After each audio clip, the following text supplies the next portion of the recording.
It's Weekend Update with Colin Jost and Michael Che.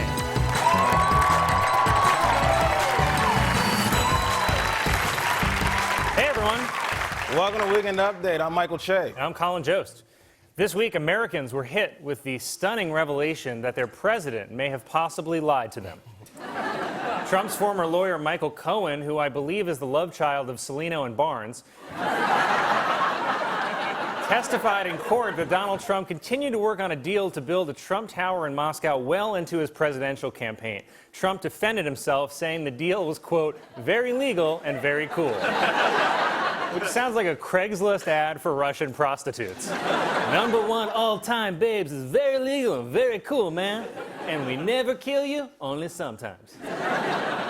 President Trump attacked Michael Cohen for pleading guilty to lying to Congress, calling him a weak person. Oh, really? What gave that away? His chin? Doesn't Donald Trump realize everyone he hires just ends up leaving him or getting fired or locked up? Oh, honey, it's you. He picks counsel like my cousin Tasha picks baby fathers. At this weekend's G20 summit, President Vladimir Putin greeted Saudi Crown Prince Mohammed bin Salman with a very enthusiastic high five. Yeah. Aww. Oh, yeah. Super cool. No one's killed anyone. They look like that video of those NASA scientists when they found out their probe landed on Mars.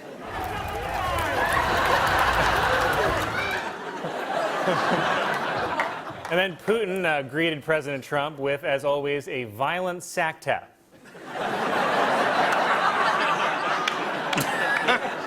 Protesters at the G20 summit flew a giant baby Trump balloon, which in the past Trump has said makes him feel unwelcome. Well, yeah, I mean, the diaper balloon was never meant as a tribute. Also, saying that balloon is being mean to me is a pretty clear sign of dementia. Worse, Trump also thought that the Macy's Thanksgiving Day parade was calling him a huge orange pussy.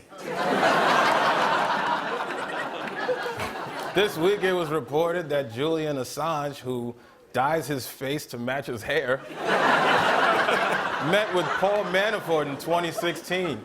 Manafort denies the meeting ever took place, but I don't know if I trust a guy who looks like he bleeds cologne. Manafort looks like the kind of guy that tells his daughter's friend, "You really filled out nicely." First Lady Melania Trump was mocked on social media for her White House Christmas display, which this year features 40 red trees. And sure, those trees look like jagged teeth in the blazing hot mouth of Satan himself.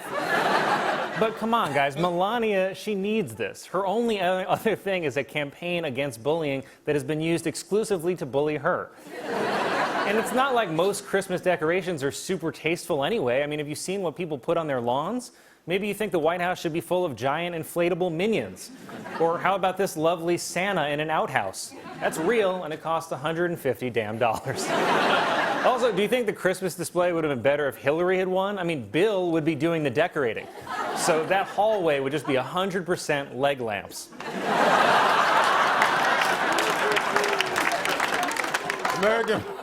American border agents fired tear gas and pepper spray on hundreds of migrants who tried to enter the country illegally through Tijuana, giving migrants a fun preview of what it's like to be a minority in America. Trump defended the border agents, saying they use safe tear gas. Wait, there's been safe tear gas this whole time? Boy, black people are going to be upset when they find out about this.